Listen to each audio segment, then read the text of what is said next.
सो प्यारे बच्चों, हम स्टार्ट करने जा रहे हैं इलेक्ट्रोकेमिस्ट्री। और इलेक्ट्रोकेमिस्ट्री अपने आप में ही बहुत ही बड़ा चैप्टर है, लेकिन हम वो सारे इंपॉर्टेंट पॉइंट्स कवर करेंगे जो एक बच्चे को पता होना चाहिए बोर्ड्स एग्जाम के लिए। अगर हम इलेक्ट्रोकेमिस्ट्री की बात करें तो डील करता है, इलेक्ट्रोकेमिस्ट्री में हम पढ़ते हैं कन्वर्जन ऑफ केमिकल एनर्जी, यानी जो केमिकल एनर्जी है, chemical energy converted into electrical energy, यानी केमिकल की हेल्प से इलेक्ट्रिसिटी को पैदा करना, यानी केमिकल की हेल्प से बल्ब को जला देना, बात खत्म। दूसरा, इलेक्ट्रोकेमिस्ट्री में हम पढ़ते हैं conversion of electrical energy to converted into electrical energy या फिर केमिकल चेंजेस। क्या मतलब है इसका? कि आप इलेक्ट्रिसिटी का इस्तेमाल करेंगे और केमिकल चेंजेस लेके आएंगे। फॉर एग्जांपल, मैंने कहा मेरे हथेली पे NaCl पड़ा हुआ है, अगर मैं अपने हाथ से चाहूं कि मैं क्लोरीन गैस को अलग कर दूं, NaCl मतलब क्या होता है? नमक। मेरे हाथ में नमक पड़ा हुआ है और मैं चाहूं कि नमक जो NaCl है उससे सोडियम को अलग कर दूं, क्लोरीन को अलग कर दूं, तो नहीं होगा।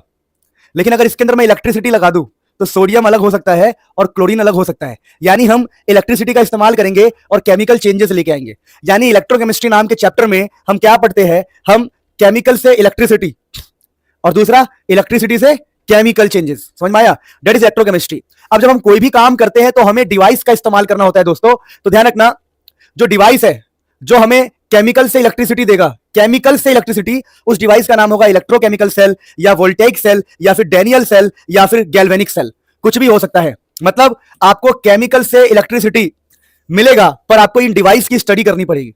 दूसरा क्या है?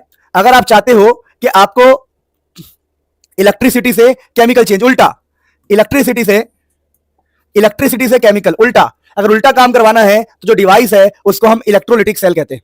तो दोस्तों एक एक करके हम डिवाइस को पढ़ेंगे। सबसे पहले हम पढ़ेंगे इलेक्ट्रोकेमिकल सेल। तो इलेक्ट्रोकेमिकल सेल की कंस्ट्रक्शन क्या है और ये होता क्या है? यहां पर आपको केमिकल, ध्यान रखना, मैं यहां पर आपको इलेक्ट्रोकेमिकल सेल एक बार तुरंत करके दिखाता हूं। तो हम पढ़ रहे हैं इलेक्ट्रोकेमिकल सेल। इलेक्ट्रोकेमिकल सेल में क्या होता है सर? आप केमिकल से इलेक्ट्रिसिटी पैदा करते हो यानी कि इलेक्ट्रिसिटी कन्वर्ट करते हो, केमिकल एनर्जी को इलेक्ट्रिसिटी वाली एनर्जी में कन्वर्ट करते हो। कैसे? आप एक डब्बा लेते हो, एक दूसरा डब्बा लेते हो, इसमें कुछ केमिकल डालते हो ZnSO4, इसमें डालते हो कॉपर सल्फेट, यहां पर आप डालते हो जिंक की रॉड, यहां पर डालते हो आप कॉपर की रॉड, ठीक है, और यहां से कनेक्शन करते हो और यहां लगी बल्ब या यहां लगी बल्ब है या वोल्ट मीटर है, जो भी हो जलेगा। क्या होगा? जलेगा। आपने केमिकल्स डाले, इलेक्ट्रिसिटी मिल गया। अब दोस्तों इस सर्किट को कंप्लीट करने के लिए और न्यूट्रल रखने के लिए, क्या बोला मैंने? सर्किट को कंप्लीट करने के लिए और न्यूट्रल रखने के लिए बीच में हम डालते हैं, इसका नाम होता है सॉल्ट ब्रिज। ये क्या करता है? सॉल्ट ब्रिज सर्किट को कंप्लीट करता है और न्यूट्रल रखता है। क्या रखता है? न्यूट्रल। इसमें इसका नाम सॉल्ट ब्रिज क्यों पड़ा है? क्योंकि इसके अंदर सॉल्ट डला होता है, KCl। ये होता है सैचुरेटेड सॉल्यूशन। ये जो हम सॉल्यूशन बनाते हैं वो जिलेटिन या फिर अगर अगर नाम की जेली में बनाते हैं। क्या बोला मैंने? जो KCl है ये एक सॉल्ट है। KCl क्या है? सॉल्ट। इस सॉल्ट को हम किसमें बनाते हैं? जेलेटिन में या फिर अगर अगर नाम की जेली में। थिक पेस्ट, मोटा, इसको हम थिक बनाते हैं। थिक क्यों बनाते हैं? ताकि सॉल्ट पूरा गिर ना जाए, सॉल्ट गिर ना जाए। और यहां पर हम कॉटन भी लगाते हैं। आप बोलोगे सर हमें समझ नहीं आया, मैं हल्का सा आपको रीड करा दूं सॉल्ट ब्रिज के बारे में। सॉल्ट ब्रिज के बारे में अगर हम रीड करेंगे तो आपको क्या देखने को मिलेगा? It is inverted U tube. ये एक इन्वर्टेड यूट्यूब है, ज्वाइनिंग टू हाफ सेल्स, जो दोनों आधे आधे को जोड़ता है, containing saturated solution of electrolyte such as KCl KNO3। इसके अंदर इलेक्ट्रोलाइट के सॉल्यूशन होंगे, या तो KCl होगा, KNO3 होगा, और लिखा हुआ है the saturated solution is generally taken in अगर अगर और इन जेलेटिन। बताया मैंने आपको, इसको जेलेटिन में या फिर अगर अगर में बनाते हैं। समझ में आ गया? तो यूट्यूब, ये जो सॉल्ट ब्रिज क्या होता है? इन्वर्टेड यूट्यूब, उल्टा यूट्यूब, इन्वर्टेड यूट्यूब होता है। और इसमें क्या डाला होता है? इस यूट्यूब में सॉल्ट। क्या डाला होता है? सॉल्ट। और सॉल्ट का किसमें बनाते हैं सॉल्यूशन? अगर अगर में या फिर जेलेटिन में बनाते हैं मित्रों।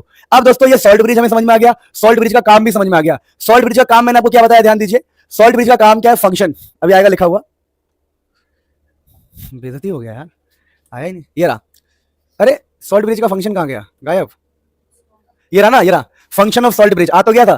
कंप्लीट द इलेक्ट्रिकल सर्किट, दोनों सर्किट को कंप्लीट करता है और मेंटेन्स द न्यूट्रलिटी। बताया था मैंने, न्यूट्रल रखने के लिए और कंप्लीट करने के लिए हम सॉल्ट ब्रिज का इस्तेमाल करते हैं। अब दोस्तों हुआ क्या? हमने कुछ नहीं किया, हमने केमिकल्स का इस्तेमाल किया और हमें इलेक्ट्रिसिटी मिला, तो इसको बोलते हैं इलेक्ट्रोकेमिकल सेल। अब मित्रों कुछ बातों का ध्यान रखेंगे। ये यहां पर ना, इस यहां पर जो जिंक होता है, जिंक, ये जिंक का रॉड है, जिंक का रॉड गल जाता है। क्या बोला मैंने? जिंक का रॉड गलता है। कैसे गलता है? जिंक अपने अंदर से 2 इलेक्ट्रॉन निकाल देता है और खुद का ऑक्सीडेशन करवाता है। क्या करवाता है? ऑक्सीडेशन। यानी यहां पर जिंक का ऑक्सीडेशन होता है और जिंक का रॉड गलता है। यहां पर नीचे के जो कॉपर होते हैं, नीचे के कॉपर ऊपर चले जाते हैं। ऊपर क्यों जाते हैं? क्योंकि जब जिंक गलेगा तो अपने 2 इलेक्ट्रॉन निकालेगा। वो जो 2 इलेक्ट्रॉन है, जो निकले हुए 2 इलेक्ट्रॉन है, वो इलेक्ट्रॉन यहां से यहां जाते हैं। इलेक्ट्रॉन एक नेगेटिव पार्टिकल है, तो इस नेगेटिव पार्टिकल को पाने के लिए अंदर का कॉपर +2 ऊपर जाके इकट्ठा हो जाता है। तो ये जो कॉपर +2 है ऊपर जाके 2 इलेक्ट्रॉन लेके कॉपर 0 बन जाएगा और खुद का करेगा रिडक्शन। रिडक्शन बोलते हैं इसको, ठीक है ना। तो एक तरफ ऑक्सीडेशन होता है, एक तरफ रिडक्शन होता है। तो यहां से इलेक्ट्रॉन इस तरफ जाएंगे और हम जानते हैं फिजिक्स में हमने पढ़ा है अगर हमारा इलेक्ट्रॉन इस तरफ जा रहा है तो हमारा करंट इस तरफ आएगा, करंट इस तरफ आएगा। यानी इलेक्ट्रॉन का फ्लो जिंक से कॉपर की तरफ होता है और करंट का फ्लो कॉपर से जिंक की तरफ होता है। अच्छा दोस्तों, कुछ और बातें हैं जो आपको समझना जरूरी है। Everything is clear? रिकॉर्डिंग हो रही है नहीं हो रही? Everything is clear? ध्यान दीजिए, ध्यान दीजिए। तो इस वाले को एनोड कहा गया है, इस वाले को कैथोड कहा गया है। यहां पर एनोड जो है नेगेटिव होता है और कैथोड आपका पॉजिटिव होता है। याद करने का तरीका क्या है? लेफ्ट हैंड साइड ऑक्सीडेशन होगा, ये लेफ्ट हैंड है मेरा, ये राइट, ये left. Left hand side oxidation होगा, उसको एनोड कहेंगे और वो नेगेटिव होगा। तो लेफ्ट में ऑक्सीडेशन हो रहा है, उसको एनोड कहते हैं और वो नेगेटिव होता है। तरीका है लोन। क्या तरीका? लोन। इसी को इलेक्ट्रोकेमिकल सेल कहते हैं। तो आपको दिख रहा होगा एमीटर लगाया गया है करंट के लिए, करंट का फ्लो इधर दिखाया गया है, इलेक्ट्रॉन का फ्लो इधर दिखाया गया है। सॉल्ट ब्रिज में अगर आप देखेंगे तो आपको KCl और KNO3 दिख नहीं रहा होगा, ये बहुत छोटा लिखा हुआ है, ये बहुत ज्यादा छोटा लिखा हुआ है, फिर भी मैं दिखा देता हूं। KCl और KNO3 दिखाया गया है सॉल्ट ब्रिज के अंदर। तो ये प्रॉपर सेटअप है, मैंने आपको बता दिया, ट्रिक भी बता दिया, सब कुछ बता दिया। That is electrochemical cell. तो अभी अभी हमने खत्म किया इलेक्ट्रोकेमिकल सेल और मैं उम्मीद करता हूं अगर आप मेरी बातों पे ध्यान दे रहे हो तो एक भी पॉइंट्स मैंने नहीं छोड़ा है। सॉल्ट ब्रिज को भी कवर किया, इवन ये बताने की जरूरत नहीं थी कि अगर या जेलेटिन में बनाया जाता है, ठीक है ना, फिर भी मैंने बताया। फंक्शन ऑफ सॉल्ट ब्रिज भी मैंने बता दिया। अब दोस्तों जो अगला टॉपिक होता है ना, अगला टॉपिक ये होता है आपका इलेक्ट्रोड पोटेंशियल। अब ये इलेक्ट्रोड पोटेंशियल क्या होता है समझते हैं। देखिए जब हम, देखिए समझिए, जब हम बर्तन ले रहे थे, ऐसे ऐसे बर्तन ले रहे थे हम, याद करो, तो हम कह रहे थे यहां पर जिंक का रॉड है और हम कह रहे थे कि भाई यहां पर जिंक +2 होगा, पता है आपको, जिंक +2 होगा, है ना। तो होता क्या है, ध्यान दीजिएगा, हमेशा आमतौर पर एक बातें करते हैं। आमतौर पर क्या बातें कर रहा हूं मैं, अगर मान लीजिए यहां पर सॉल्यूशन है और यहां पर दोस्तों मान लीजिए कोई रॉड है या कुछ भी है, इसको हम इलेक्ट्रोड बोलते हैं। क्या बोलते हैं? इलेक्ट्रोड। तो अगर इनके बीच में चार्ज का सेपरेशन होगा कहीं पर भी, ये छोड़ो, मैं आपको फिजिक्स पॉइंट ऑफ व्यू से सिखाता हूं। आप लोगों ने फिजिक्स में पढ़ा होगा, कहीं पर भी प्लस और माइनस हो तो प्लस से माइनस की तरफ इलेक्ट्रिक फील्ड होता है। और मान लीजिए यहां पर डिस्टेंस है, मान लीजिए d, तो आप लोगों ने पढ़ा होगा V पोटेंशियल। क्या पढ़ा होगा? Potential. Potential is equal to electric field into में डिस्टेंस। यानी अगर कहीं पर इलेक्ट्रिक फील्ड और डिस्टेंस है तो वहां पर पोटेंशियल भी होगा। क्या होगा? पोटेंशियल। यानी कहीं पर भी चार्ज का सेपरेशन होगा, चार्ज का सेपरेशन प्लस माइनस होगा तो वहां पर पोटेंशियल भी होगा। तो मित्रों यहां पर हम पढ़ने जा रहे हैं, ध्यान दीजिए, सारे पॉइंट्स कवर करूंगा। यहां पढ़ने जा रहे हैं हम इलेक्ट्रोड पोटेंशियल। अब इलेक्ट्रोड पोटेंशियल क्या होता है पढ़िए, due to separation of charge between electrode metal and solution. मतलब जो सॉल्यूशन है और जो मेटल डाला है, हमने नहीं समझ पा रहे बात को, जो सॉल्यूशन है और जो मेटल है उनके बीच में चार्ज का सेपरेशन होगा और चार्ज के सेपरेशन की वजह से वहां पर क्या आएगा, there is development of potential, there is development of which is called electrode potential. यानी वो कहने का क्या प्रयास कर रहे हैं, वो कहने का ये प्रयास कर रहे हैं, मैं समझाता हूं आपको, कि यहां पर और यहां पर ये सॉल्यूशन है और ये है मेटल इलेक्ट्रोड, ये मेटल है ना, मेटल, जिंक का मेटल है, इनके बीच में होगा चार्ज का सेपरेशन और चार्ज के सेपरेशन की वजह से यहां पर पोटेंशियल पैदा होगा, उसको हम इलेक्ट्रोड पोटेंशियल कहते हैं। किसी को दिक्कत? तो ये मैंने आपको इलेक्ट्रोड पोटेंशियल पढ़ाया दोस्तों, बहुत आसान बात है। इलेक्ट्रोड पोटेंशियल की बात हम कर रहे थे, तो ड्यू टू सेपरेशन, ये खुद पढ़ लेना, आपको समझ में आ जाएगा अपने आप। अब देखिए हम पढ़ते हैं ना, हमारे सिलेबस में जो है फिलहाल अभी वो है स्टैंडर्ड इलेक्ट्रोड पोटेंशियल।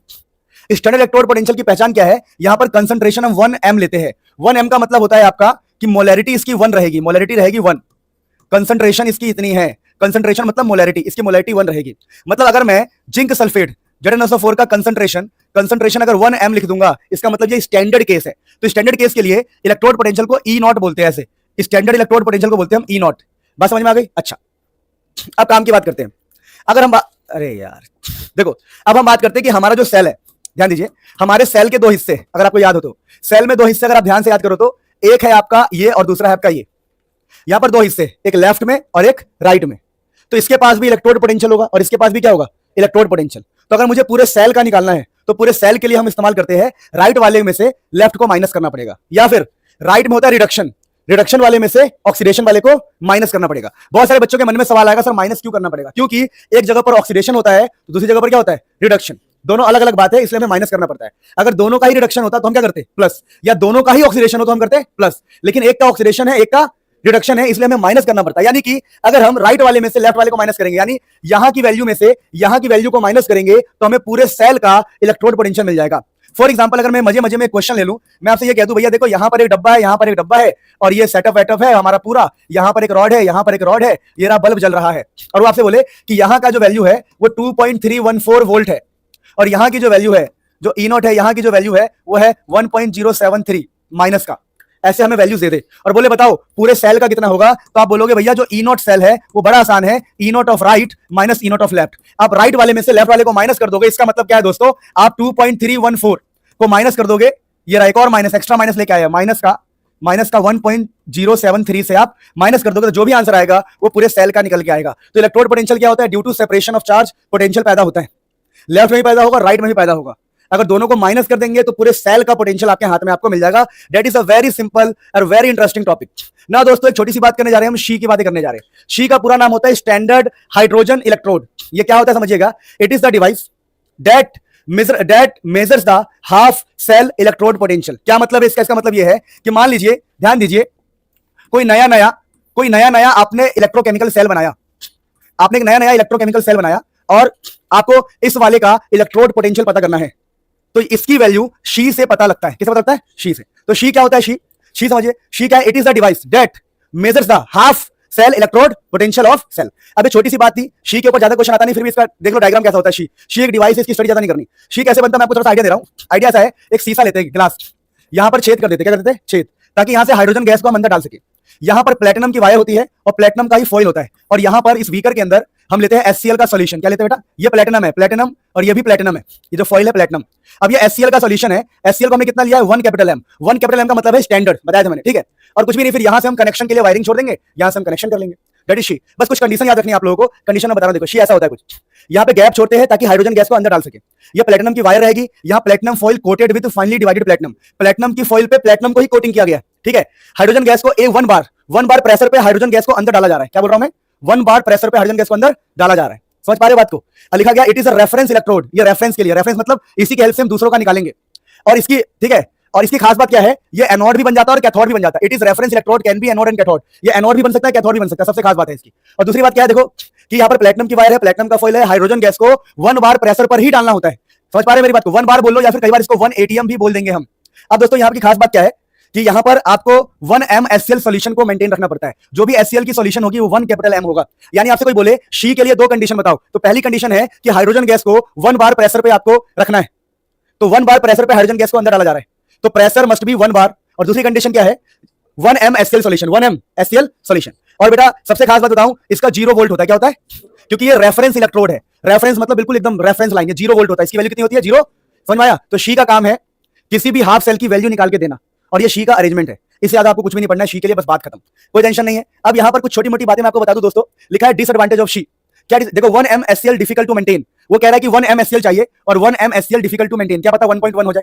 क्या हो जाए? 1.1 हो जाए। 1 bar pressure it's difficult to maintain. वो कहता है भैया 1 बार प्रेशर होना चाहिए, क्या पता 1.1 बार हो जाए, तो ये डिफिकल्ट है। तीसरा, easily get poison in the presence of small impurity. अगर छोटी मोटी कोई चीज आ जाए कहीं से तो ये खराब हो जाता है, काम अच्छे से नहीं करता है। तो इजीली गेट पॉइजन, ये एकदम बेकार हो जाता है, जहरीला हो जाता है, ऐसा मान लो। समझ पा रहे हो? अगर छोटी मोटी कोई इंप्योरिटी आ जाए तो, यानी इसको बहुत ही स्पेशल कंडीशन में चलाना पड़ेगा, बहुत ही स्पेशल कंडीशन में। बात समझ पा रहे हो?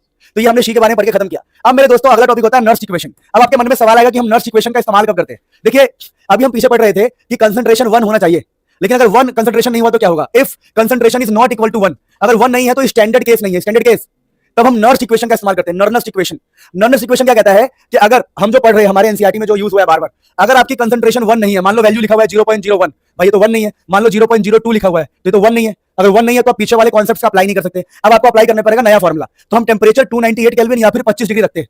तो जब टेम्परेचर 298 केल्विन हो या 25 डिग्री सेल्सियस हो और 1 वैल्यू ना हो, तब हम इस्तेमाल करते हैं ये वाला formula, E cell. E cell क्या है? Nernst equation. E cell is equal to E nought cell, पुराना वाला, minus 0.0591 n log QC, log QC। अब ये QC क्या होता है मैं आपको निकालना सिखा दूं। जैसे मान लीजिए अगर A plus B gives C plus D, तो आपको QC निकालने के लिए क्या करना होता है बेटा? ये आपको C दिख रहा है, C। मैं थोड़ा सा QC निकालना आपको सिखाऊं, एक रिएक्शन ही लेके। मान लो ये जिंक है, ठीक है, ये जिंक +2 है, मान लो ये कॉपर +2 और ये कॉपर 0 दिया हुआ है। अगर आपसे क्वेश्चन बोलता है QC निकालो, तो QC निकालने के लिए क्लास 11 की इक्विलिब्रियम याद करो। आपको याद रखना है इस वाले केस में हमेशा आयंस को लेना है। तो आयंस की जो कंसंट्रेशन होगी, जो भी क्वेश्चन में दिया होगा वैल्यू, उसको आपको ऊपर लिखना है और डिवाइड करना, प्रोडक्ट वाले आयंस को ऊपर और रिएक्टेंट वाले आयंस को नीचे। सिर्फ आयंस ही लेने हैं। आयंस मतलब जिसके ऊपर प्लस है, जिसके ऊपर प्लस हो या माइनस हो, उन्हीं को लेना है। जो सिंपल वाले हैं, जीरो में है, जो जीरो में है उनको हम QC के अंदर नहीं लेते हैं। मान लो क्वेश्चन में दिया होता है कॉपर की वैल्यू 0.01 m है और जिंक की वैल्यू 0.04 m है, तो मैं क्या करता, मैं यहां पर लिखता 0.04, मैं यहां पर 0.04 लिखता दोस्तों, और यहां पर कॉपर की जगह पर क्या लिखता बताओ? कॉपर की जगह पर 0.01 लिखता। तो बहुत ही सिंपल है QC निकालना। तो QC आपको समझ में आ गया। लॉग तो लॉग वैल्यू होता ही है। अब ई नॉट सेल आप निकालना सीख चुके हो, ई राइट माइनस ई लेफ्ट। अब मुद्दा है एन क्या होता है दोस्तों? अगर आपको पता हो, एन के बारे में आपको समझा रहा हूं। एन के बारे में ध्यान से देखिएगा। एन के बारे में अगर दोस्तों अगर थोड़ा बहुत भी याद हो कि जिंक जो है बेसिकली जिंक +2 में जाता है और 2 इलेक्ट्रॉन छोड़ता है। अब जो कॉपर +2 है वो 2 इलेक्ट्रॉन लेके कॉपर 0 में जाता है। तो इन दोनों के बीच में कितने इलेक्ट्रॉन का लेन देन है। जो इलेक्ट्रॉन का लेन देन होता है, और कंडीशन रखना कि रिएक्शन बैलेंस होना चाहिए। बैलेंस क्या होना चाहिए? यहां पर एक जिंक है, यहां भी एक जिंक है, यहां एक कॉपर है, यहां भी क्या है। तो बैलेंस रिएक्शन में कितने इलेक्ट्रॉन्स के मोल्स इन्वॉल्व है, यहां पे 2, यहां पर भी कितने हैं 2, तो n इक्वल टू 2 हो गया। n इक्वल टू, तो रिएक्शन पहली बात तो रिएक्शन बैलेंस होना चाहिए, तब जाके आपको देखना है कि इसके कितने इलेक्ट्रॉन के मोल, मतलब इलेक्ट्रॉन के बगल में कितना नंबर है और इसके इलेक्ट्रॉन के बगल में कितने नंबर है। तो मेरे लिए इस क्वेश्चन का आंसर, जो ये वाला क्वेश्चन है, इसके लिए आंसर 2 आया है। तो n क्या होता है मैंने आपको देखना सिखा दिया कि वैलेंस इक्वेशन में कितने इलेक्ट्रॉन इन्वॉल्व है, इलेक्ट्रॉन के नंबर्स कितने इन्वॉल्व है, ठीक है, जो मोल्स बोलते हैं उसको। तो ये बात समझ में आ गया, तो इसको बोलते हैं नर्स्ट इक्वेशन। अब मेरे प्यारे बच्चों, छोटी सी बात ध्यान रखना, आप लोग आगे बढ़ रहे हैं, बहुत ही सिंपल और इजी बात। स्लाइड्स कहां गए यार, मिल ही नहीं रहे, ये रहे। देखो, equilibrium constant from Nernst equation. अब देखिए दोस्तों, अगर आपको इक्विलिब्रियम चैप्टर थोड़ा भी याद नहीं तो डरो मत, मैंने क्यूसी निकालना सिखा दिया। देखिए, इक्विलिब्रियम पर कुछ खास बातें होती है। जब भी हम इक्विलिब्रियम की बातें करते हैं ना, तो हमारा क्यूसी को हमें केसी लिखना होता है बस, यानी जो क्यूसी है उसको हम केसी लिख देंगे, लिख दिया हमने।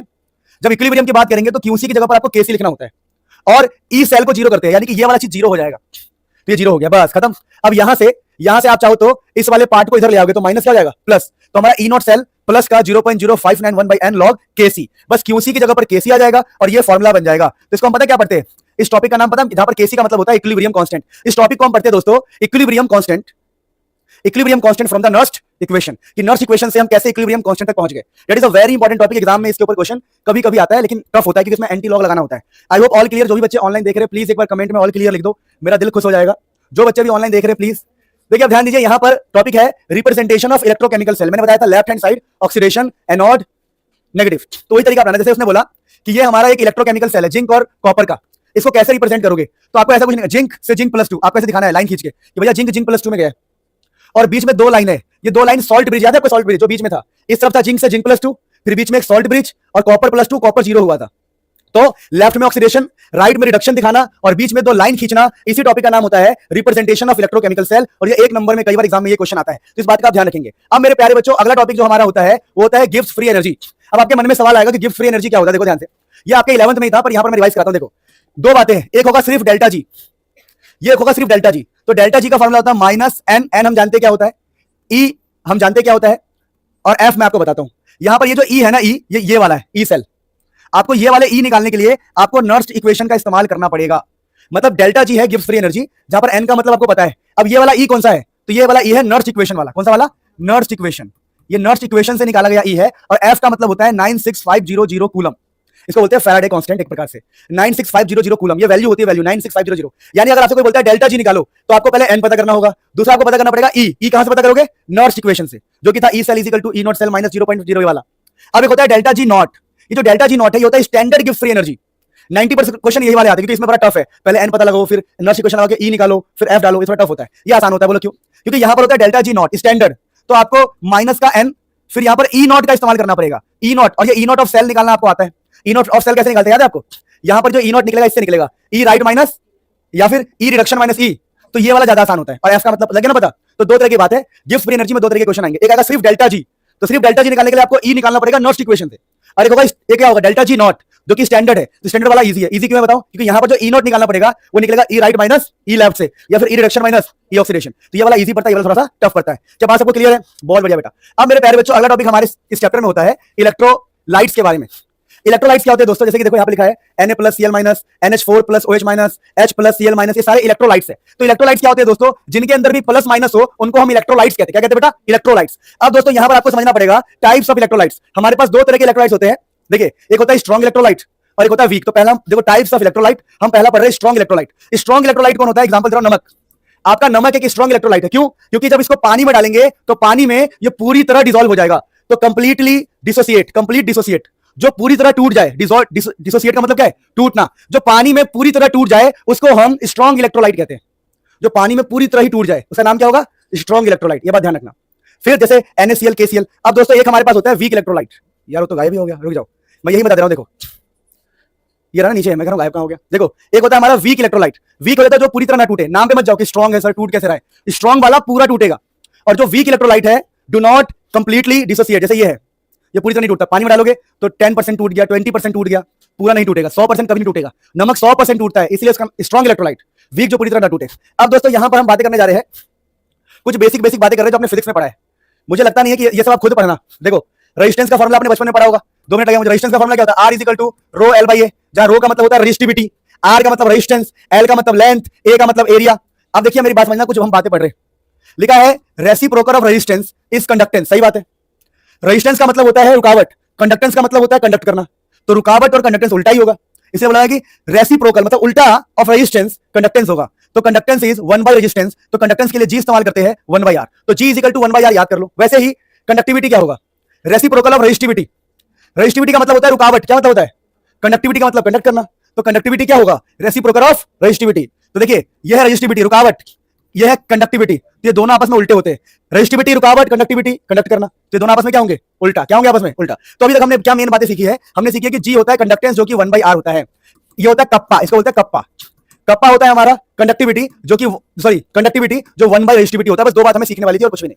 अब दोस्तों यहां पर आप समझिएगा, एक टॉपिक है बड़ा सिंपल सा। देखिए टॉपिक का नाम है relation between conductance and conductivity. देखिए यहां पर एक बर्तन है, क्या एक बर्तन, इस बर्तन में क्या खास बात है, इसको बाद में हम एक नाम देंगे, पर बर्तन की खास बात क्या है, यहां पर दो रॉड डाले हुए हैं, उनके बीच का डिस्टेंस है एल, और जो एरिया है ना, एरिया वो है ए। एरिया क्या है, ए। तो एल बाई ए को हम सेल कांस्टेंट कहते हैं। क्या कहते हैं, क्योंकि इसका लेंथ और एरिया कभी चेंज नहीं होगा, इसलिए इसका नाम है L by A is equal to cell constant. L by A को हम सेल कांस्टेंट कहते हैं, और यह है जी स्टार, इसका नाम होता है जी स्टार। तो जी स्टार का मतलब है एल बाई ए। अब ध्यान से देखिए, resistance rho L by A, मैं रेसिप्रोकल कर रहा हूं 1 by R 1 by rho A by L. उल्टा क्या मैंने, उल्टा, ताकि मैं 1 बाय आर को बोल दूंगा जी, क्या बोल दूंगा जी, 1 बाय रो को बोल दूंगा मैं कापा, और ये क्या बन गया, ए बाय एल। क्या बन गया है, अगली बार मैं एल को इधर भेज दूंगा और ए को नीचे, तो कापा क्या बन जाएगा हमारा, कापा, क्या बन जाएगा, जी एल बाई ए। नहीं समझ में आया, अरे एल को ऊपर ए को नीचे, तो कापा क्या बन जाएगा, जी एल बाई ए। अब मुझे ईमानदारी से बताओ कि जी की जगह जी है, एल बाई ए को हमने क्या बोला, एल बाई ए को जी स्टार, तो कापा यानी कंडक्टिविटी, कापा यानी कंडक्टिविटी क्या होता है बताओ, कंडक्टेंस इनटू में cell constant. Conductivity is equal to conductance into में सेल कांस्टेंट। ये छोटा सा रिलेशन ध्यान रखना आप लोग, relation between conductance and conductivity, conductance and conductivity. बहुत ही सिंपल टॉपिक था मित्रों, फिर हम आगे बढ़ते हैं फटाफट। डरने की कोई बात नहीं है, चैप्टर कंप्लीट होगा, कोई टेंशन नहीं है, बस ये स्लाइड्स कहां, ये रहा। अब दोस्तों यहां पर कुछ डेफिनेशंस मैं आपको थोड़े से याद दिला दूं। डेफिनेशन क्या, देखिए एक वर्ड लिखा हुआ है कंडक्टिविटी, तो आप कंडक्टिविटी का मतलब क्या है, कापा, कापा को कैसे डिफाइन करोगे, तो अभी मैंने आपको बताया कि जो कापा का फॉर्मूला होता है वो होता है जी यानी conductance L by A, L by A, L by A. तो मैं आपसे ये कहता हूं, मान लो आपने जो बर्तन लिया है वो बर्तन क्यूब है, क्या है बर्तन, क्यूब, और इस क्यूब की साइड है 1, साइड कितनी है, साइड कितनी है 1, तो इसकी वॉल्यूम क्या होगी, वॉल्यूम होगा 1 क्यूब। वॉल्यूम कितना होगा, क्योंकि देखो इसका अगर साइड 1 है तो इसका एरिया भी 1 होगा, पता है आप लोगों को, और इसका वॉल्यूम भी 1 होगा, पता है आप लोगों को।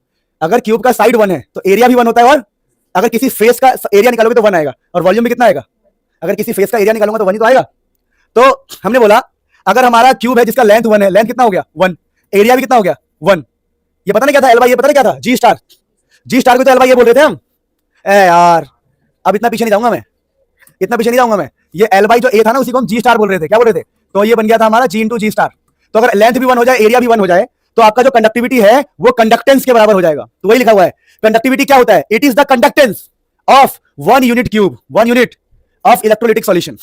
अगर 1 यूनिट क्यूब है, अगर 1 यूनिट क्यूब है मतलब लेंथ भी 1 है और एरिया भी और वॉल्यूम भी 1 है, तो के किसके बराबर होगा, जी के बराबर। तो कंडक्टिविटी ही कंडक्टेंस है, कंडक्टिविटी ही।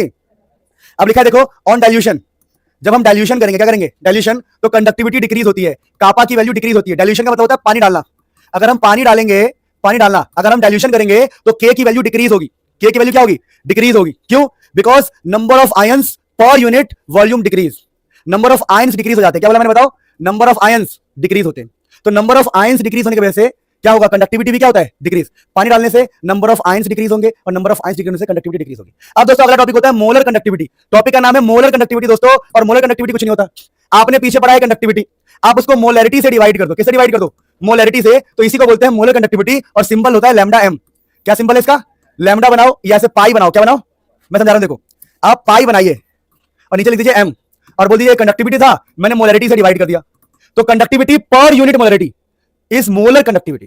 इसको ऐसे लिखते हैं कई लोग, lambda M, conductivity by molarity. समझ में आया, तो जब कंडक्टिविटी को मोलैरिटी से डिवाइड कर देंगे तो कहलाएगा मोलर कंडक्टिविटी। अगर हम मोलैरिटी को खोल दे तो क्या होगा, हमारा फॉर्मूला क्या है दोस्तों, हमारा फॉर्मूला है कापा अपॉन में मोलैरिटी। मोलैरिटी का मतलब होता है मोल्स अपॉन में वॉल्यूम, तो ये वॉल्यूम ऊपर चला जाएगा, मोल्स अपॉन में वॉल्यूम ऊपर चला। अब दोस्तों यहां पर ध्यान देना, ध्यान से ये ध्यान रखना कि मोलर कंडक्टिविटी वॉल्यूम पे डिपेंड करता है। किस पे डिपेंड करता है, अगर मैं डाइल्यूशन करूंगा, डाइल्यूशन का मतलब होता है पानी डालना। आप इमेजिन करो मेरे मित्रों, मेरे प्यारे बच्चों, अगर मैं पानी डालूं तो क्या होगा, अगर मैं पानी डालता हूं, डाइल्यूशन करता हूं तो क्या होगा, ध्यान देना प्लीज। अगर आप पानी डालेंगे, पानी डालने से क्या होगा बताओ, के की वैल्यू तो घटेगी, के की वैल्यू तो, लेकिन वॉल्यूम बढ़ेगा, क्या बढ़ेगा, और वॉल्यूम के ज्यादा बढ़ने के चक्कर में वॉल्यूम बहुत बढ़ जाता है, वॉल्यूम बढ़ने के चक्कर में मोलर कंडक्टिविटी बढ़ जाएगा, मोलर कंडक्टिविटी। तो मोलर कंडक्टिविटी ऑलवेज इंक्रीज, क्या बोला मैंने, डाइल्यूशन करने से मोलर कंडक्टिविटी खूब बढ़ जाता है। रीजन क्या, रीजन वॉल्यूम। वॉल्यूम के डायरेक्टली प्रोपोर्शनल है। अगर तुमने वॉल्यूम बढ़ा दिया एकदम से तो मोलर कंडक्टिविटी भी बढ़ जाएगा। यानी डाइल्यूशन करने से कंडक्टिविटी घटता है, मोलर कंडक्टिविटी। बात समझ में आ गया? मोलर कंडक्टिविटी बढ़ता है, ये बात आप ध्यान रखेंगे प्लीज, आई रिक्वेस्ट यू। अब मेरे प्यारे बच्चों, यहां पर कुछ इंपॉर्टेंट टॉपिक है जो एग्जाम में पक्का पक्का आने का चांस है, कोई टेंशन वाली बात नहीं है। टॉपिक क्या देखिए, लिखा हुआ है वेरिएशन विद डाइल्यूशन। अभी मैंने बताया कि डाइल्यूशन का मतलब होता है पानी डालना। दोस्तों मैंने अभी जस्ट बताया आपको, डाइल्यूशन का मतलब है पानी डालना, पानी डालना, ठीक है। अब लॉजिकली बात करते हैं, अगर कंडक्टिविटी की बात करें डिक्रीज होगा, हमें पता है, लेकिन मोलर कंडक्टिविटी इंक्रीज होगा। अब एक वर्ड याद रखो, कंसंट्रेशन और डाइल्यूशन, ये वर्ड हमें याद रखना है, ये दोनों आपस में इनवर्सली प्रोपोर्शनल होता है। अगर हम कहीं पर डाइल्यूशन बढ़ा रहे होंगे तो कंसंट्रेशन घटा रहे होंगे, नहीं समझे? अगर हम डाइल्यूशन कर रहे होंगे तो कंसंट्रेशन घट रहा होगा, ये आपस में उल्टे होते हैं, तो टेंशन मत लेना, समझे? तो अब यहां पर हम पढ़ रहे हैं variation in molar conductivity with dilution. कह रहा है कि मोलर कंडक्टिविटी लैम्डा एम कैसा चेंज होगा डाइल्यूशन के साथ, मतलब पानी डालने पर। क्या डालने पर? पानी डालने पर। तो ध्यान दीजिए, यहां पर हम क्या कर रहे हैं, इस साइड देखिए, इस साइड हम डाइल्यूशन को इंक्रीज कर रहे हैं। क्या लिखा है? डाइल्यूशन को इंक्रीज। डाइल्यूशन इंक्रीज करने का मतलब पानी डाल रहे हैं, पानी क्या कर रहे हैं, हम डाल रहे हैं। और मैंने आपको बताया जब डाइल्यूशन इंक्रीज होगा concentration decrease, dilution increase concentration decrease. तो यहां पर मोलर कंडक्टिविटी है और यहां पर है डाइल्यूशन। किसके पास चल रहा है? ये रूट में कंसंट्रेशन लिखा हुआ है, रूट कंसंट्रेशन। यहां भी लिखा हुआ है रूट कंसंट्रेशन। क्या लिखा हुआ है? लेकिन हमें क्या रखना है कि हम पानी डाल रहे हैं, पानी। तो पानी डालने से हमें पता है, पानी डालने से मोलर कंडक्टिविटी हमेशा बढ़ता है, तो बढ़ा। पर यहां पर एकदम झटके से बढ़ा, यहां पर एकदम झटके से बढ़ा। ये जो ग्राफ है, ये है स्ट्रॉन्ग इलेक्ट्रोलाइट का, ये ग्राफ है केसीएल के लिए, और ये ग्राफ है वीक इलेक्ट्रोलाइट। वीक इलेक्ट्रोलाइट का मतलब होता है सीएस सीरीज सीओओएच। तो हमारे मन में क्वेश्चन आया कि स्ट्रॉन्ग के लिए बढ़ा, ठीक है, वीक के लिए भी बढ़ा, पर वीक में ज्यादा क्यों बढ़ा? वीक में ज्यादा, तो हम बोलेंगे देखिए, why anomalous behaviour in weak electrolyte. Anomalous का मतलब है विचित्र। क्या मतलब होता है? यहां विचित्र रूप से क्यों बढ़ा? यहां थोड़ा बहुत बढ़ रहा है, और यहां देखो झटके से खटैक। क्या हो रहा है यहां पर? खटैक। तो हमारे मन में क्वेश्चन है कि डाइल्यूशन करने से मोलर कंडक्टिविटी बढ़ता है, लेकिन वीक में ज्यादा क्यों बढ़ता है? तो इसके पीछे रीजन मैं आपको समझा रहा हूं, पढ़ा खुद लेना। रीजन क्या बता रहा हूं, पढ़ खुद लेना। बताओ, ये स्लाइड दिखा दूंगा, ये भी गायब हो गया यार, छोड़ो।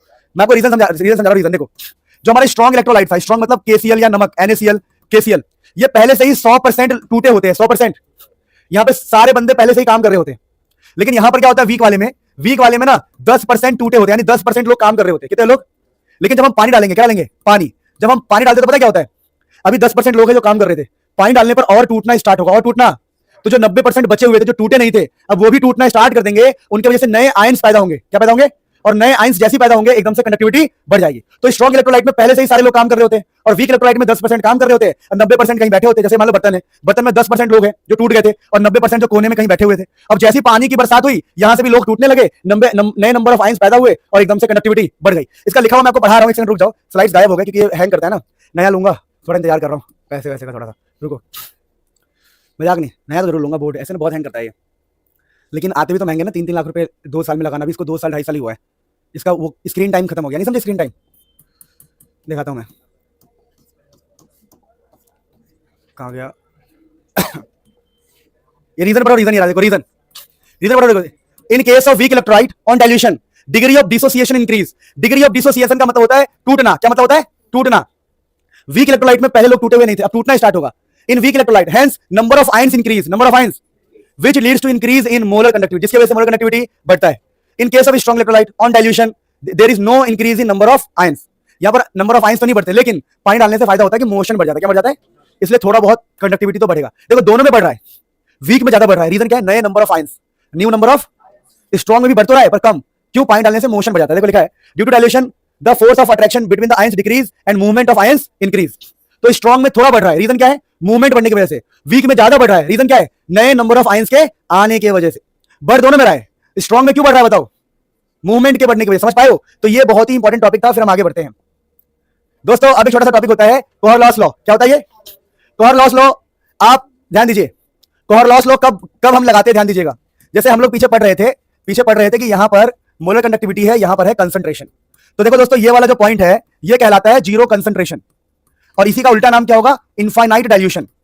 Infinite dilution. तो दोस्तों इनफाइनाइट डाइल्यूशन पे या जीरो कंसंट्रेशन पे, दोबारा जीरो कंसंट्रेशन पे या इनफाइनाइट डाइल्यूशन पे हम कोहर लॉस लॉ का इस्तेमाल करते हैं। कहां गया ये? हम इनका इस्तेमाल करते हैं, कोहर लॉस लॉ। ये जो कोहर लॉस लॉ है ये कब काम आता है? इनफाइनाइट डाइल्यूशन, इनफाइनाइट डाइल्यूशन पे या फिर जीरो कंसंट्रेशन पे काम आता है। आपको ये सब पढ़ने की जरूरत नहीं है, अभी मैं समझा रहा हूं क्या कहता है। ये क्या कहता है? ये सब पढ़ने की जरूरत नहीं है, सब ऐसे रफ में लिखा हुआ है, फेयर वाला आगे अगले वाले पन्ने पे, ये नहीं पढ़ने की जरूरत है, ये समझ नहीं आएगा। मैं समझा रहा हूं क्या कहता है। ये कहता है कि अगर मान लीजिए लैम्डा एम है और हम पहुंच गए बिल्कुल जीरो पर। कहां पहुंच गए? जीरो कंसंट्रेशन पे, तो आपको लगाना पड़ेगा लैम्डा एम नॉट। ये जीरो पढ़ लो। अगर आप जीरो कंसंट्रेशन पे हो और आपसे कोई कहता है कि भैया आपको इसकी वैल्यू निकालनी है, वीक इलेक्ट्रोलाइट की वैल्यू निकालनी, और आपको अलग से दिया हुआ है ऐसा कुछ कि CH3COO माइनस Na+, और इसकी वैल्यू मान लो 40 दी हुई है, और किसी ने अलग से ऐसा भी दिया हुआ है, HCl की वैल्यू दे रखी है मान लो 10, और किसी ने ऐसा दे रखा है लैम्डा m नॉट, ये हमें फाइंड करना है, ये हमें फाइंड करना है, सुनते रहो बस। हमें दिया हुआ है NaCl वैल्यू 12, तो कह रहा है अगर तुम्हें ऐसे कुछ वैल्यूज गिवन हो, ध्यान दो प्लीज, अगर आपको ऐसी कुछ वैल्यूज गिवन है और आपको ये निकालना है तो कैसे निकाल सकते हो? तो हम यहां से उठाएंगे, ध्यान दो, यहां से उठाएंगे हम CH3O माइनस को, आयन को उठाएंगे, तो हम पहले तो हमें 40 की नीड पड़ेगी, फिर यहां से उठाएंगे हम H को, क्या उठाएंगे, क्योंकि हमें ये चाहिए और H चाहिए, तो हमें 10 की नीड पड़ेगी।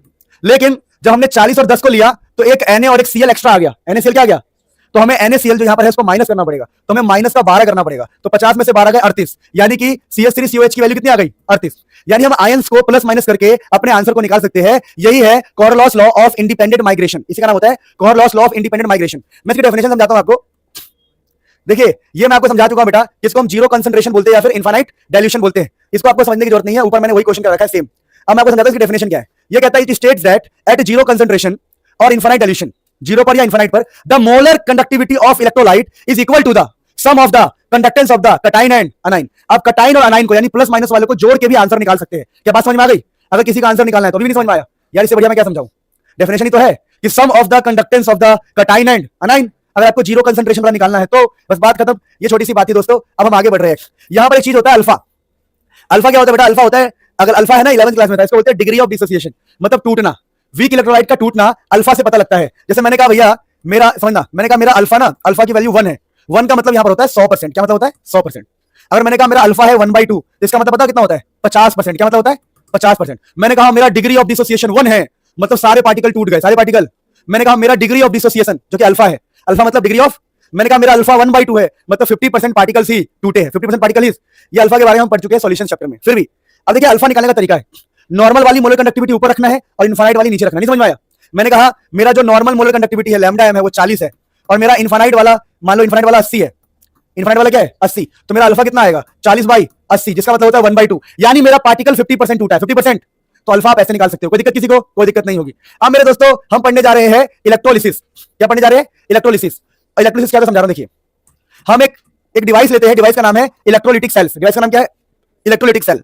ये डिवाइस जिसका नाम है इलेक्ट्रोलिटिक सेल कैसे बनता है? ये एक बर्तन लो, एक को एनोड बोलेंगे, एक को कैथोड बोलेंगे। यहां पर एनोड पॉजिटिव होता है और कैथोड नेगेटिव होता है। एनोड पे ऑक्सीडेशन होगा, कैथोड पे रिडक्शन होगा। दोबारा बोल रहा हूं, यहां का एनोड पॉजिटिव होता है, यहां पर लोन मत लगाना, हर जगह लोन सही बात नहीं है। यहां एनोड पॉजिटिव है, कैथोड नेगेटिव है, यहां ऑक्सीडेशन, यहां रिडक्शन। होता क्या है, एनोड और कैथोड से हम बैटरी लगाते हैं, बैटरी जैसे हम यहां पर बैटरी लगाया प्लस और माइनस, इसमें क्या हम केमिकल डालते हैं। मान लो हम यहां पर NaCl डाले हुए हैं, Na प्लस और Cl माइनस, तो देखो ये प्लस है, क्या ये प्लस, तो इस प्लस के पास माइनस वाला बंदा जाएगा और माइनस वाले पे कौन जाएगा? प्लस के पास जाएगा। यानी एनोड पे कोई केमिकल आएगा और कैथोड पे भी क्या होगा? कोई केमिकल आएगा। इसी को हम इलेक्ट्रोलिसिस कहते हैं। तो इलेक्ट्रोलिसिस में हम क्या करवाते हैं? बिजली की हेल्प से केमिकल चेंजेस, केमिकल।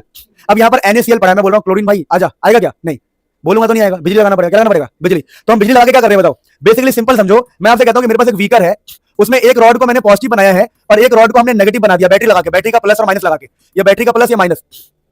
तो सोचो क्या होगा अगर मैं यहां पर A प्लस, ध्यान दीजिए प्लीज, चैप्टर क्या, अबे कहां गया ये, स्विच ऑफ ना हो जाए, सुनो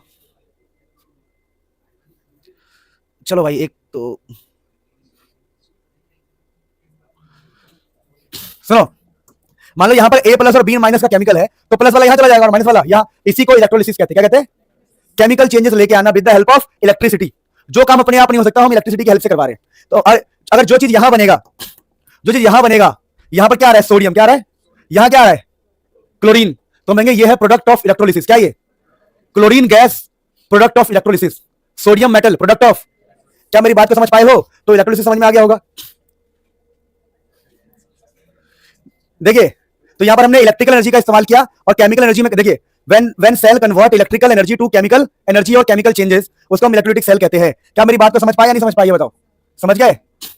समझ गए तो हमें पढ़ना होता है प्रोडक्ट ऑफ इलेक्ट्रोलिसिस। क्या पढ़ना होता है? Product of electrolysis. ये तो आपको याद ही करना पड़ेगा दोस्त, ये याद करना पड़ेगा। देखिए समझा रहा हूं मैं, ये आपको एनसीईआरटी भी देखना पड़ेगा, यहां से एग्जाम में क्वेश्चन आता है। एनसीईआरटी में इलेक्ट्रोलिसिस में आपको रिएक्शंस याद करने पड़ेंगे। देखिए क्या लिखा हुआ है, जैसे कि मोल्टन NaCl लिया है, अगर हम NaCl लेंगे तो कैथोड पे हमें सोडियम मिलेगा, एनोड पे मिलेगा क्लोरीन गैस, और रिएक्शन ये होगा। आपको रिएक्शन भी याद करना पड़ेगा। दोबारा देखो, अगर हमने लिया है एक्वस NaCl, यह पिघला हुआ नमक, यह पानी वाला नमक, तो एनोड पे हाइड्रोजन गैस मिलेगा, कैथोड पे क्लोरीन गैस मिलेगा, और ये उसके रिएक्शंस है। मतलब ये वाला पूरा टॉपिक तो भाई याद ही करना पड़ता है, इसमें मेरी भी मजबूरी है, मैं क्या ही बताऊं। हाँ, एक्स्ट्रा पॉइंट आपको बता रहा हूं, आपके मन में ये क्वेश्चन आ सकता है। देखो क्या क्वेश्चन आ सकता है, ध्यान दीजिए कि अगर यहां पर एक्वस है, क्या है ये क्वेश्चन एग्जाम में आता है, अगर यहां पर एक्वस है तो H2O होगा, क्या होगा, तो H2O से यहां पर हाइड्रोजन गैस मिल रहा है, क्या मिल रहा है, नहीं समझे, और यहां पर मिल रहा है क्लोरीन गैस, क्या मिल रहा है, लेकिन भाई ऑक्सीजन गैस भी तो मिल सकता है ना, H2O में तो ऑक्सीजन भी है, तो ऑक्सीजन गैस क्यों नहीं मिल रहा, क्या बोला मैंने, ऑक्सीजन गैस क्यों नहीं मिल रहा, तो उसके पीछे रीजन होता है ओवर पोटेंशियल, क्या रीजन होता है, तो ये बस पॉइंट याद रखना मन के अंदर कि अगर आपसे कोई क्वेश्चन पूछ ले एक्वस वाले में, किसमें पूछ ले, एक्वस NaCl पे क्वेश्चन आ जाए कि भैया एक्वस NaCl पे यहां पर क्लोरीन गैस और हाइड्रोजन गैस है, क्यों भैया ऑक्सीजन गैस क्यों नहीं मिल रहा मुझे, क्योंकि पानी है तो ऑक्सीजन भी तो होगा, तो रीजन क्या लिखोगे, ओवर पोटेंशियल रिक्वायर्ड, क्या बोलेंगे, over potential require, over potential चाहिए होता है, क्या चाहिए होता है, ओवर पोटेंशियल, जैसे यह क्लोरीन गैस है, क्या है यहां पर, तो भाई ऑक्सीजन गैस क्यों नहीं हो सकता, तो हम क्या बोलेंगे, ओवर पोटेंशियल रिक्वायर, क्या बोलेंगे, ओवर पोटेंशियल रिक्वायर, तो हमें ओवर पोटेंशियल देना ही नहीं है, ओवर पोटेंशियल चाहिए, तो ये आपको प्रोडक्ट ऑफ इलेक्ट्रोलिसिस को याद करना पड़ेगा। अब हमारे पास दो लॉ होते हैं, प्रोडक्ट ऑफ इलेक्ट्रोलिसिस पे दो लॉ है, अगर हमारे पास है प्रोडक्ट ऑफ इलेक्ट्रोलिसिस, तो प्रोडक्ट ऑफ इलेक्ट्रोलिसिस पे हमारे पास दो लॉज है, फैराडेज लॉ, मैं इजी भाषा में समझाता हूं आपको, सिंपल भाषा में, देखिए देखिए अब कहानी यह है कि मान लीजिए ये आपका इलेक्ट्रोकेमिकल सेल, ओ सॉरी इलेक्ट्रोलिटिक सेल है, इलेक्ट्रोलिटिक, जहां पर एक ये वाला पॉजिटिव है और ये वाला नेगेटिव है, आप यहां पर A प्लस और B माइनस को डाल रहे हो, प्लस वाला यहां जा रहा है, माइनस वाला यहां जा रहा है, तो कितना यहां इकट्ठा होगा या कितना यहां से निकलेगा, उसको बोलते हैं प्रोडक्ट ऑफ इलेक्ट्रोलिसिस। तो कितना यहां पर इकट्ठा होगा, वेट, वो वेट डायरेक्टली डिपेंड करता है कितना चार्ज आपने दिया है, मतलब बैटरी कनेक्ट करता है ना, बैटरी यहां बैटरी होता है, तो बैटरी से क्या फ्लो होता है, चार्ज, कितना चार्ज आपने दिया है, या फिर हम कहेंगे weight is directly proportional to charge, का मतलब क्या होता है, करंट होता है चार्ज अपॉन में टाइम, तो चार्ज का मतलब होता है current into time, current into में टाइम, तो ये हो गया weight is directly proportional to current into time, सीधी बात है, जितनी देर करंट दोगे, जितने टाइम के लिए दोगे, उतना ही वेट यहां पर इकट्ठा होगा, बात सही नहीं है। अब यहां पर एक कांस्टेंट आता है जेड, इस जेड का मतलब होता है इलेक्ट्रोकेमिकल इक्विवेलेंट, इस जेड का भी अभी बताऊंगा क्या मतलब होता है, पढ़ा दूंगा, यहां पर टेंशन मत लो, सब लिखा हुआ है, जेड का मतलब है इलेक्ट्रोकेमिकल इक्विवेलेंट, और जेड का भी फॉर्मुला होता है, जेड का क्या फॉर्मुला होता है, जेड का फॉर्मुला होता है, आपको जिसकी भी बात करें उसका एटॉमिक वेट लिखना है, नीचे लिखना है 96500 और यहां पर लिखना है n, क्या लिखना है n, 96500 यहां पर क्या लिखना है n। तो मैं अगर आपको मैं बताऊं, तो मान लीजिए मैं कहता हूं कि भाई मेरे को कॉपर प्लस 2 के लिए, क्या बोला हमने, कॉपर प्लस 2 वाले के लिए जेड निकालना है, तो एटॉमिक वेट कॉपर का होता है 63 के आसपास, 63.5 होता है एटॉमिक वेट, क्या होता है जो एग्जाम में गिवन होगा, फिर 96500 और बगल में n कितना है, प्लस 2, n यानी नंबर, याद है n क्या, इलेक्ट्रॉन, तो इंटू में 2, यानी आपको जेड निकालना बड़ा आसान है, देखिए ये लिखा हुआ है weight proportional to charge, Z यहां पर जेड कांस्टेंट है और ये जो चार्ज है वो I इंटू टी, और जेड का मतलब होता है इलेक्ट्रोकेमिकल इक्विवेलेंट, जेड निकालने के लिए एटॉमिक वेट 96500 n, जहां पर n का मतलब number of moles of electron. जैसे एग्जाम में क्वेश्चन आ जाए कि बताओ कॉपर प्लस 2 में कितने फैराडेज चार्ज, ऐसा आ जाए, सब कुछ छोड़ो मैं बता रहा हूं, एक मोल में इतना होता है 96500 कूलम, इसी को हम F बोलते हैं, क्या बोलते हैं F। मान लो एग्जाम में क्वेश्चन आ गया कि इसके अंदर बताओ कितने फैराडे है, इसको हम F बोल रहे हैं, इसको ना F बोलते हैं, 9600 को F बोलते हैं, 96500 को F। तो बोले देखो भाई कॉपर प्लस 2 में ना, कॉपर प्लस 2 में 2 मोल्स है, कितने मोल्स है, 2 मोल्स, तो एक मोल में कितना होता है 96500, तो 2 मोल्स में कितना हो जाएगा, ये मैंने आपको एक्स्ट्रा क्वेश्चन बताया, ये तो हमारा हो गया, ये हमारा टॉपिक हो गया है, दोबारा बोल रहा हूं दिस टॉपिक इज डन, एक बार डेफिनेशन पढ़ लो फिर बताता हूं मैं आगे क्या पढ़ा रहा था। लिखा है it states that the weight of product during electrolysis is directly proportional to the charge supplied, बात खत्म, फर्स्ट लॉ क्या था ये। अब एक ऐसा क्वेश्चन एग्जाम में कई बार आता है कि बताओ जिंक प्लस 2 और 2 इलेक्ट्रॉन, तो कितना चार्ज होगा, कितना चार्ज होगा, तो कुछ बातें याद करा दूं मैं, एक मोल का मतलब होता है 1F, क्या मतलब होता है, और एक मोल का मतलब होता है 96500 कूलम। ये नया क्वेश्चन है, पिछला वाला नहीं है, पिछले से रिलेट मत करना, क्वेश्चन है कि इसके अंदर कितने मोल्स चार्ज है, 2 मोल्स, तो बोलेंगे 2 मोल्स है, कितने मोल्स है, तो 2 मोल्स का मतलब क्या होगा, charge is equal to 2 moles, charge कितने हैं 2 मोल्स, इसका मतलब होगा 2 फैराडे, क्या मतलब होगा, क्योंकि एक मोल का मतलब 1 फैराडे, तो 2 मोल्स का मतलब 2 फैराडे, और चाहे तो हम ऐसे भी लिख सकते हैं 2 इंटू एफ की वैल्यू 96, तो ये बता रहा हूं ऐसे क्वेश्चन भी एग्जाम में आते हैं सीधा कि बताओ कितने फैराडे है, तो 2 फैराडे, ई की जगह पर एफ लगाना है बस, कितना चार्ज है तो एफ की वैल्यू पुट कर दो, ऐसे क्वेश्चन भी एग्जाम में आते हैं। तो ये तो हमारा बड़ा आसान टॉपिक था, first law of Faraday's electrolysis, किसका लॉ है, electrolysis, law of electrolysis, product of electrolysis से पहला लॉ। दूसरा लॉ मैं आपको बता रहा हूं, डेफिनेशन आप खुद से करना। दूसरा लॉ ये है second law of Faraday. Second law क्या कहता है, सेकंड लॉ कहता है कि मान लो आपका ये एक सेल है, फिर ये दूसरा इलेक्ट्रोलिटिक सेल, ये तीसरा, ये चौथा, आपने बहुत सारे सेल्स को सीरीज में लगाया, किसमें लगाया, सीरीज में।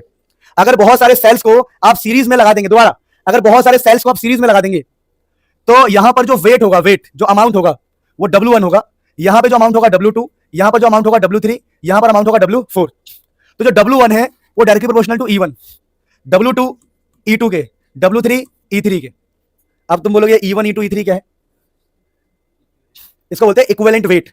ई की वैल्यू, ई का मतलब बताता हूं, equivalent weight, weight equivalent weight. अब ये कैसे निकलता है, तो ई निकालने का फॉर्मूला है एटॉमिक वेट को n से डिवाइड कर दो। एटॉमिक वेट को नहीं समझ में आया? मैं आपको समझाता हूं इसका मतलब क्या है। तो यहां से अगर हम निकालेंगे कॉन्सेप्ट, तो ये सेकंड लॉ है। सेकंड लॉ कहता है व्हेन नंबर ऑफ, खुद लिख लेना मैं बोल दे रहा हूं, when number of electrolytic cells connected in series, connected in, then weight of the product of electrolysis, weight of the product of electrolysis is proportional to equivalent weight, proportional to, अभी जो, तो अगर मैं बोलूं W1 तो by W2, इन दोनों को divide करूंगा तो आंसर क्या आएगा बताओ? E1 by E2। यानी अगर मुझसे मान लो क्वेश्चन आ गया, मैं क्वेश्चन करके दिखाता हूं आपको, डेफिनेशन की कोई बड़ी बात नहीं। क्वेश्चन ये है, एक सेल और दूसरा सेल है, दो सेल सही, सेकंड लॉ है, दोनों सीरीज में कनेक्टेड है। सीरीज में ना चार्ज सेम होता है, करंट भी सेम होता है, और बोल दिया भैया इसका जो वेट है ना वो 4 ग्राम है, और ये जिंक है, क्या ये जिंक +2 के आयंस है यहाँ पे, और इसका वेट हमें पता नहीं है, पर ये पता है कि ये कॉपर है, क्या ये कॉपर +2, तो W2 निकालो। तो आप बोलोगे अच्छा बेटे W1 by W2 is equal to E1 by E2। आप बोलोगे देख भाई मेरे को W1 पता है 4, W2 निकालना है, E1 का मतलब क्या था याद करो, एटॉमिक वेट बाई N। तो जिंक का एटॉमिक वेट कितना होता है मुझे नहीं पता, जिंक का पता लगाओ जल्दी से, अरे गूगल सर्च मारो ना यार, जेड एटॉमिक वेट 65, चुप हो जाओ। तो मैं बोलूंगा देखो भाई W1 है जिंक वाला ना, तो 65 बाई N, E का मतलब क्या होता है एटॉमिक वेट बाई N, तो क्या बोलूंगा बताओ 65 बाई N, 65 बाई N, और N कितना है बताओ, कॉपर का +2 मतलब 2, E2 का मतलब क्या है, कॉपर का, E2 का मतलब क्या है, कॉपर का atomic weight by N, E का मतलब ये होता है ना, तो कॉपर का होता है 63.5, और N की वैल्यू बाई चांस कितनी है इसकी 2 ही है, N की वैल्यू कितनी है 2, तो ये कट जाएगा, आंसर आ गया 65 बाई 63.5। तो हमारे पास एक इक्वेशन क्या बन गई, 4 by W2 is equal to 65 by 63.5, यहां से इजीली W2 निकल जाएगा। That is what Faraday's second law of electrolysis. अगर मेरे मित्रों मैं आपको यहां पर नोट्स में दिखाऊं तो नोट्स में आप डर जाओगे, थोड़ा इंग्लिश टफ लिखा हुआ है, तो जो मैंने बोला था वो लिख लेना, या टफ इंग्लिश चाहो तो आप लिख सकते हो। देखो ये हल्का सा टफ इंग्लिश है, दोबारा वाला सेकंड लॉ का हल्का सा टफ इंग्लिश है, लिखा है द मास ऑफ डिफरेंट, रुक जाओ please, the mass of different, ये डिफरेंट था, the mass of different ions liberated at electrode when the same amount of electricity is placed through different electrolytes are directly proportional to their chemical equivalent weight, their chemical equivalent। आप देखो the mass of different ions liberated at electrode when the same से छोड़ दो, हटा दो, ऐसे लिख सकते हो the mass of different ions liberated at electrode when many connected in series। यार सब कुछ छोड़ो जो मैंने बोला था वो कर लेना। देखो आपके पास दो ऑप्शन दे रहा हूं, एक तो मैं मुंह से बोल रहा हूं, चलो लिखता नहीं हूं, टाइम नहीं इतना, please sorry for that. The mass of different ions liberated मतलब निकलना at electrode when the number of electrolytic cells connected in series ये काट देंगे are directly proportional to their chemical equivalent weight। ये तो एक तरीका हो गया, दूसरा ये same to same W1 by W2 E1 by E2, ये फैराडेज का सेकंड लॉ है। अब इस चैप्टर में क्या क्या है, इस चैप्टर में है बैटरीज, बैटरीज में रिएक्शंस याद करने होते हैं, तो YouTube पर मैंने उसकी ऑलरेडी वीडियो बना रखी है बैटरीज की, तो बैटरीज में नहीं करवा रहा, वो ट्रिक पहले से डाला हुआ है तो उसको देखो। एक टॉपिक मैं आपको बता रहा हूं, ध्यान दीजिए, टॉपिक होता है आपका रस्टिंग। क्या होता है रस्टिंग या कोरिजन, सुना आप लोगों ने? कोरिजन का मतलब होता है जंग लगना, रस्टिंग का मतलब होता है जंग लगना लोहे पर, किस पे, लोहे पे। तो रस्टिंग होता क्यों है, रस्टिंग इसलिए होता है क्योंकि एयर के प्रेजेंट में और पानी के प्रेजेंस में, पानी जूते फेंक के मारने का मन करता है तुम्हें। मैं 1 घंटे से लगातार बोल रहा हूं, 1 घंटे से ज्यादा से, बिना चुप हुए, सेम इंटेंसिटी के साथ, फुल ऑफ डेडिकेशन। पता है क्यों? करियर बढ़िया बनाना है, मेहनत कर रहा हूं, नहीं समझे? और तुम बक बक बक, क्या फायदा है? और तुमसे पहले ना 7 क्लास ले चुका हूं लगातार, 7 चैप्टर कराए मैंने आज, 1 शॉट 7 चैप्टर, ये 7वां है, सेम इंटेंसिटी के साथ। एक बार खाया सिर्फ, भूख लगी है, प्यास लगी है, हलक सूखा हुआ है।